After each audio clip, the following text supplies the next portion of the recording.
વિક્રમભાઈ ઠાકોર વિશે ઘણા એવા ના સમજણ વ્યક્તિઓ કંઈક બોલી રહ્યા છે, કંઈક વધારે જ. એ લોકો માટે આ બધી લાઈનો મેં બનાવી છે, તો સાંભળી લો.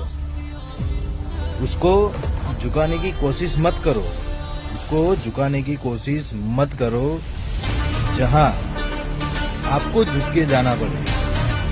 और वो इतनी बड़ी टोप है, वो इतनी बड़ी टोप है जिसके सामने आप लोगों की बंदूकें फीकी पड़े.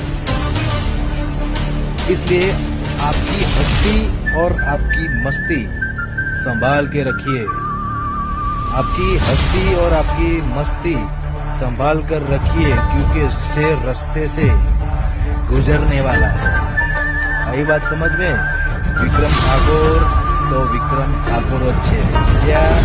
એનાથી કોઈ આગળ કોઈ ઉપર કોઈ જ નથી, સમજ્યા?